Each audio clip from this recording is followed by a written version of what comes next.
Greetings, my friends. This is Maerlande. We are now going to review turns 1 and turn 2 of the Spectacle of Perspicuity game. Let's open turn 1 and have a look. The orders are as I actually sent them to Llama server, so we're reviewing the game as it progressed in hindsight. I don't need to look at the initial messages, they tell me nothing.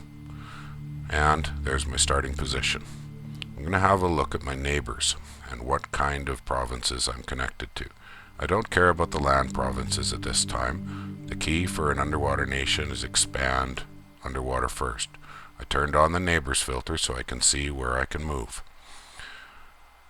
Province number 20 and province number 38 are my first two options, but I don't know what the independents are yet, so I'm not going to do a blind attack. I'm going to set my initial commander to patrol, and I'm going to set my taxes to 150% to get some starting gold. I have growth 3, which means that this won't hurt my long-term gold, and I should be able to overtax all game. I'm putting profit to my initial starting scout, which will help me with the expansion as well as provide me a useful preacher. Let's look at my recruitment. The base of my game is free spawn from the Polypal Mother. They're inexpensive, but they don't move, they are holy, and they can lead magic beings. The no move is critical. They're a decent defender, but that's about all they can do, but they will keep my dominion strong. I'm going to buy quite a lot of them. It will reduce my research, but that I'll catch up with later. To show how I worked out the recruitment, I'm going to reset it and go over the troops I chose. The Slave Guardian is one of my favorites for underwater expansion. It's aquatic only, it's inexpensive at 9 gold, but it takes a fair number of resources, and I chose slot 3. It's also very fast moving. That movement speed is important. We'll treat it as a cavalry. The Trident is high damage, and with an attack of 11, it's got a good chance to hit independent troops. I've had great success using them for underwater expansion. They're more efficient than a number of other choices. Now, to see how this worked, I have 44 resources, one of which I used for the Polypal Mother. So I can buy 3 Slave Guardians, and I'm going to fill up with the net-carrying merman slave troopers. I like the nets, they help a great deal. They're not very tough, but those nets can knock out some tough independents very easily. One hit of a net reduces attack and defense to 0 for a single turn. And that's my recruitment. That basically completes my first turn, and we'll move on and take a look at turn number 2. Opening turn 2 now.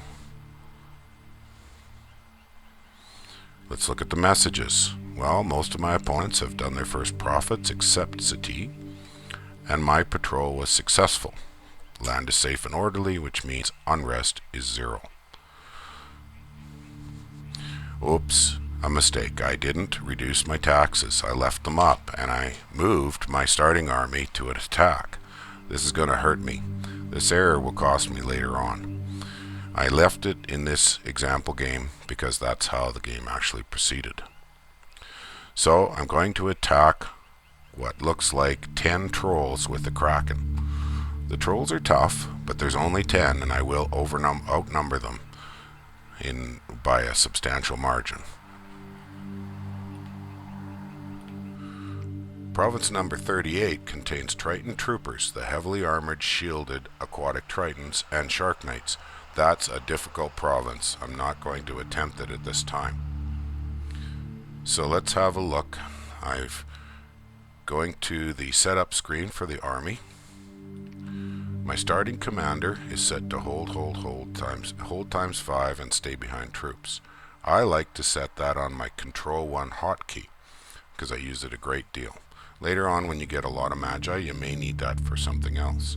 Now, this is a method that I use a lot when I'm underwater. I use a bull and horns formation. In this case, I don't have enough of the high-speed Tritons to have both sets of horns, but I have enough for one. So I put my slow-speed, flimsy, amphibious slave troopers in the front. They only move 9 on no orders, which is functionally going to be attack closest. And then I'm going to set all of my Tritons with the mermen to the flank, slightly behind on attack rear, and hope that they go past the initial line of independence and take out their commanders, speeding up the attack. Once all commanders are dead, the remaining troops will run. My scout I'm going to send along and have him cast spells. I could script him to a specific set of spells, but he's going to choose pretty well when he's got only Holy 3 to work from. The Polypal Mother I'm not going to do anything with. There's no risk of attack because she's inside the fort and she just doesn't need any script. Saves time, it's lazy, but you could do it your own way if you want.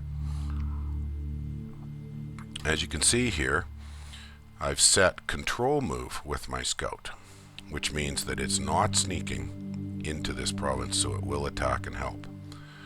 The last step that's going to be happening is I'm going to do my recruitment. Now here's an interesting thing. I chose to make an aboleth.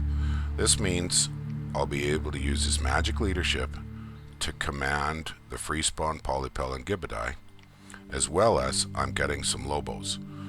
Lobos can kill reasonably with an attack 9 and a claw, but most importantly they never run, so you've got a very good chance of simply winning by lasting the longest.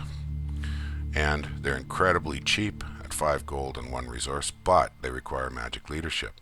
They do work well with the Polypel spawn, and I'm getting as many or a couple more slave guardians, not quite the full, so I wanted a good bunch of Lobos.